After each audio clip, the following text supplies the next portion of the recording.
Et quand la tristesse arrive, je sais tu es là, toujours près de moi. Bon vendredi, bienvenue à votre émission La Victoire de l'amour. Je ne sais pas si vous êtes comme moi, mais les semaines passent tellement vite. Et comme on le fait à tous les vendredis, on rejoint le bon doc, Gilles Lapointe.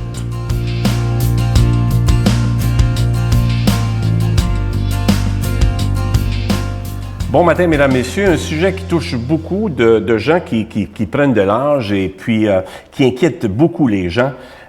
C'est la maladie d'Alzheimer. Puis les gens pensent qu'il n'y a rien à faire. C'est pas vrai, mesdames, messieurs. Parce que la prévention, quand on parle de prévention, c'est important. Voici pourquoi. On dit que d'ici quelques années, 800 000 Québécois, Québécoises auront besoin de services et de soins de santé. 800 000. Daniel Gill dit que le Québec va passer d'une société familiale à une société d'aînés, de gens âgés. Donc, la pyramide s'inverse.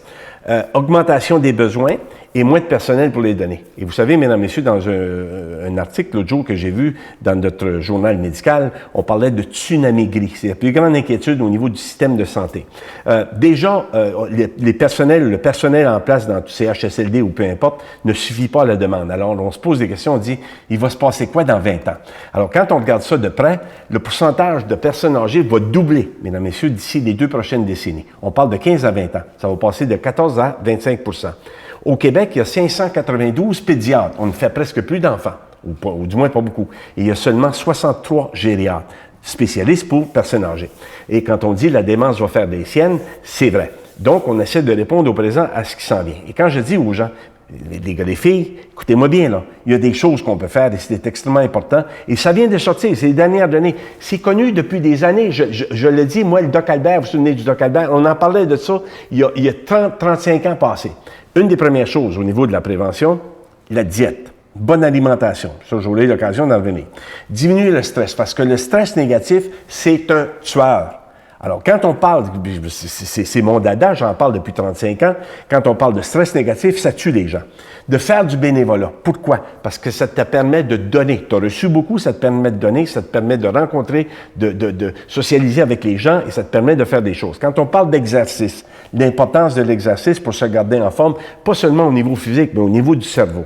Développer son social. Malheureusement, mesdames, messieurs, il y a au moins 80 % des gens de plus de 75 ans qui ne se font plus d'amis à partir de l'âge de 70-75, qui est un désastre. Alors, au niveau social, garder son intellect actif, être capable de lire, de jouer au Scrabble, de jouer au cap, de faire des jeux où tu mets ton intelligence en action. Capable de lire, arrêter de prendre la vie trop au sérieux et de se rendre malade avec tout ce qui se passe, toutes les choses qu'on voit, et naturellement, de développer son intellect, comme je le mentionnais, des jeux importants, de la lecture et tout ça, et profiter naturellement du moment présent. Tu as une vie à vivre, tu as tout donné à tes enfants, il serait peut-être temps de se récompenser un petit peu. Alors, vous voyez, toutes ces choses-là mises ensemble, diète, enlever le stress négatif, ce sont tous des éléments qui peuvent permettre naturellement de protéger sa santé et de moins se préoccuper mentalement. Je vous souhaite bonne chance, bonne journée. Notre Père qui es aux cieux, que ton nom soit sanctifié, que ton règne vienne, que ta volonté soit faite sur la terre comme au ciel. Donne-nous aujourd'hui notre pain de ce jour. Pardonne-nous nos offenses comme nous pardonnons à ceux qui nous ont offensés. Ne nous laisse pas entrer en tentation, mais délivre-nous du mal, car c'est à toi qu'appartient le règne, la puissance et la gloire pour les siècles des siècles. Amen. Je vous parle encore de ce beau cadeau de la Victoire de l'amour, une belle exclusivité. Il s'agit de ce CD de l'abbé Raymond Gravel qui s'intitule « La puissance de la prière ». Et je vous rappelle, ce qui me touche, c'est que c'est pas des mots en l'air, parce que là, Raymond, il le vit vraiment dans son corps, dans sa chair, cette puissance de la prière. Et il me dit souvent à quel point, comme il me disait dernièrement, il ressent votre prière à l'intérieur de lui. C'est en train de l'aider à vaincre la maladie, une maladie qui n'est pas facile, un cancer des poumons à stade 4, c'est pas évident. Les médecins le condamnaient complètement à vivre seulement 3 mois. Et regardez maintenant, il est plus vivant que jamais. C'est ça qui est extraordinaire. Lorsqu'il nous a donné la retraite dernièrement, j'ai vu un Raymond complètement en forme, et ça, c'est grâce à la prière de chacun et chacune d'entre vous. Je vous donne l'adresse. Je vous rappelle que c'est avec un don de 25 $ et pour deux, parce que ça se donne bien en cadeau, un don de 40 $. La Victoire de l'amour, casier postal 120, succursale Boucherville à Boucherville. Le J4B 5E6, je vous la redonne. La Victoire de l'amour, casier postal 120, succursale Boucherville à Boucherville. Le J4B 5E6. Également par téléphone, par carte de crédit du lundi au vendredi de 8h30 à 16h30 dans le 514-523-4433, 523-4433 ou sans frais, le 1-888-811-9291, 1-888-811-9291 et aussi sur notre site internet, le www.lavictoiredelamour.org. Je vous rappelle le titre du CD de l'abbé Raymond Gravel. Vous ne le trouverez pas en magasin, c'est seulement à la Victoire de l'amour, la puissance de la prière.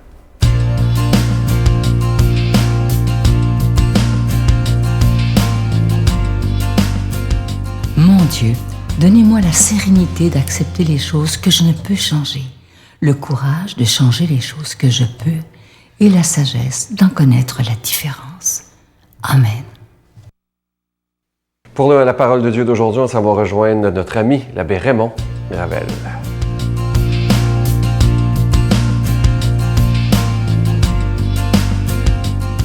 Bonjour, en ce début d'été, puisqu'on est le 27 juin, c'est la fête du Sacré-Cœur de Jésus, puis en même temps, c'est la journée mondiale de prière pour la sanctification des prêtres.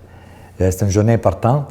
Alors, l'Évangile de Saint Matthieu nous est donné aujourd'hui. Je trouve que c'est un très beau texte d'Évangile. En ce temps-là, Jésus prit la parole. « Père, Seigneur du ciel et de la terre, je proclame ta louange. Ce que tu as caché aux sages et aux savants, tu l'as révélé aux tout-petits. Oui, Père, tu l'as voulu ainsi dans ta bonté. Tout m'a été confié par mon Père. Personne ne connaît le Fils sinon le Père, et personne ne connaît le Père sinon le Fils, et celui à qui le Fils veut le révéler. Venez à moi, vous tous qui peinez sous le poids du fardeau, et moi je vous procurerai le repos. Prenez sur vous mon joug, devenez mes disciples, car je suis doux et humble de cœur, et vous trouverez le repos. Oui, mon joug est facile à porter, et mon fardeau léger. » Un vrai évangile d'été, parce que Jésus nous dit que son joug est facile à porter, son fardeau est léger. Puis il nous invite à nous mettre un peu sous son aile. Il va nous aider à vivre nos difficultés puis nos souffrances. Alors je trouve qu'il n'y a pas plus bel évangile dans ce début d'été, et d'autant plus que, après une année bien remplie, on a essuyé des critiques de toutes sortes, des difficultés de toutes sortes.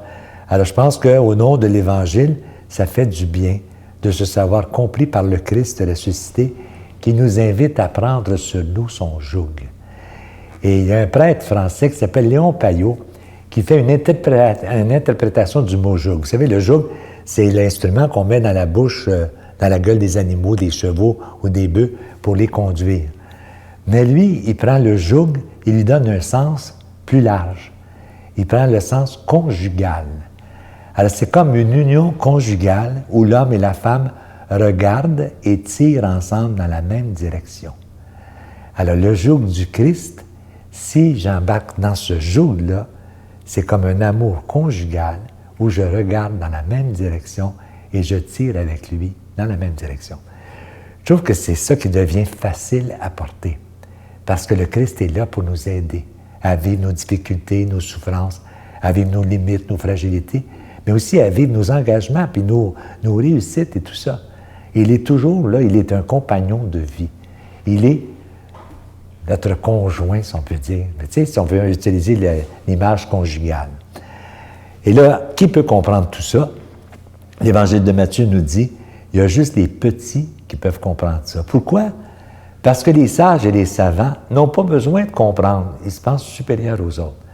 Tandis que les petits, les humbles, les marginaux, les laissés pour compte, les blessés de la vie, eux sont les premiers qui peuvent accueillir ce message de libération et d'espérance. Tout simplement parce qu'ils en ont besoin. Et ils sont conscients de leurs limites, de leur fragilité, de leur pauvreté. Et ils sont plus aptes à s'ouvrir à cet appel de l'Évangile. Vous savez, j'ai déjà dit à des gens, dans la vie, il faut avoir faim pour comprendre les affamés. Il faut avoir connu la soif pour apprécier l'eau qui désaltère. Il faut avoir souffert d'injustice pour désirer la justice. Il faut avoir vécu le rejet, la condamnation et l'exclusion pour accueillir l'autre, le respecter dans sa dignité et faire route avec lui. Et ça, c'est plus difficile pour les sages et les savants parce qu'ils se croient supérieurs aux autres. Ils n'ont pas besoin des autres. Tandis que les petits, eux autres, ils ont besoin des autres. Ils ont besoin de se savoir aimer des autres, de se savoir accompagner des autres. Alors, au temps de Jésus, les sages et les savants, c'était les scribes, les pharisiens, les prêtres, les docteurs de la loi, qui contrôlaient Dieu et qui exploitaient les pauvres gens. Malheureusement, ils s'en trouvent encore aujourd'hui dans notre Église, qui leur ressemblent. Et c'est pourquoi je vous invite à regarder le pape François. Il est tout à fait l'image contraire du scribe et du pharisien. Il est l'image du pauvre, du petit, du mal-aimé parfois, et je suis sûr qu'il se fait rejeter par bien des gens. Alors ce pape-là nous aide à découvrir le joug du Christ comme un joug qui est facile à porter et un fardeau léger. Et c'est pourquoi je trouve que ce pape-là, moi, il m'aide à vivre ma foi chrétienne. Vous savez, il y a une image qui me vient toujours en tête lorsque le pape dit, vous savez, l'Église, c'est comme un hôpital de campagne dans un pays en guerre. Se présente un blessé par des armes de guerre à nous, et la question qu'on pose au blessé, est-ce que tu fais du cholestérol ou tu fais du diabète? Il dit, c'est pas la question à poser. Le gars vient de se faire tirer. Ce qu'il a besoin, c'est de se faire soigner. Après ça, on lui demandera s'il fait du cholestérol ou du diabète, mais il faut commencer par lui panser ses plaies si on veut qu'il guérisse. Il dit, l'Église, c'est ça. Quand une femme monoparentale se présente au presbytère et fait baptiser son enfant, on n'a pas à lui demander si elle est mariée. On a à l'accueillir et à baptiser son enfant. Après ça, on fera un bout de chemin avec elle. Mais il faut l'accueillir. Et si on met la marche trop haute dans l'Église, ce qu'on a fait trop souvent malheureusement, c'est qu'on empêche des gens d'entrer. On a mis le joug tellement serré, là, puis le fardeau tellement lourd, que les gens ont démissionné, puis ils ont viré face à l'Église. Alors ce qu'il faut faire, c'est d'ouvrir nos portes toutes grandes. Faire ce que le Christ nous a demandé de faire, c'est de proposer aux gens un joug qui est facile à porter, qui est léger et un fardeau léger. Et là, les gens vont nous accompagner. Au nom du Père et du Fils et du Saint-Esprit. Amen. Je vous salue Marie, pleine de grâce. Le Seigneur est avec vous. Vous êtes bénie entre toutes les femmes, et Jésus, le fruit de vos entrailles, est béni. Sainte Marie, Mère de Dieu, priez pour nous pauvres pécheurs, maintenant et à l'heure de notre mort. Amen.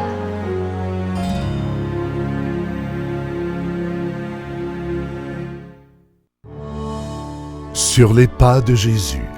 Dans le cadre des festivités du 20e anniversaire de la victoire de l'amour, nous vous invitons à un magnifique pèlerinage en Terre Sainte et Jordanie en compagnie de Sœur Angèle, l'abbé Donald Thompson et Sylvain Charon. Nous visiterons entre autres en Israël, Nazareth, le Mont des Béatitudes, Bethléem, Jérusalem, Masada et Qumran. Et en Jordanie, Pétra, Mont Nebo, la Mer Morte et plusieurs autres, du 26 mai au 10 juin 2015. Pour informations et réservations, Voyage Intermission au 514-288-6077 ou sans frais au 1-800-465-3255. Je vous laisse avec cette belle pensée. Écoutez bien ceci. Les gens ont été créés pour être aimés. Les choses ont été créées pour être utilisées. La raison pour laquelle le monde connaît présentement un chaos, c'est que les choses sont aimées et les gens utilisés. C'est tellement vrai. Alors, demandons au Seigneur aujourd'hui à nous aider à remettre de l'ordre dans tout ça afin que ce soit les personnes humaines qui soient aimées et les choses utilisées. Je vous souhaite une très, très belle journée et moi, j'ai déjà hâte de vous retrouver demain matin. Passez la plus belle des journées. Bye! Mais comme beaucoup de jeunes, avec l'adolescence, rock'n'roll, tout ça, la drogue, la fête, puis les diverses épreuves personnelles qui m'ont fait un petit peu tomber dans une espèce de nuit. Puis c'est là où j'ai repris contact avec le Christ au fond de mon cœur. Je me suis dit, mais est-ce que c'est pas lui qui est la lumière de ma vie? La Victoire de l'amour remercie de tout cœur les Résidences Soleil de leur accueil si chaleureux.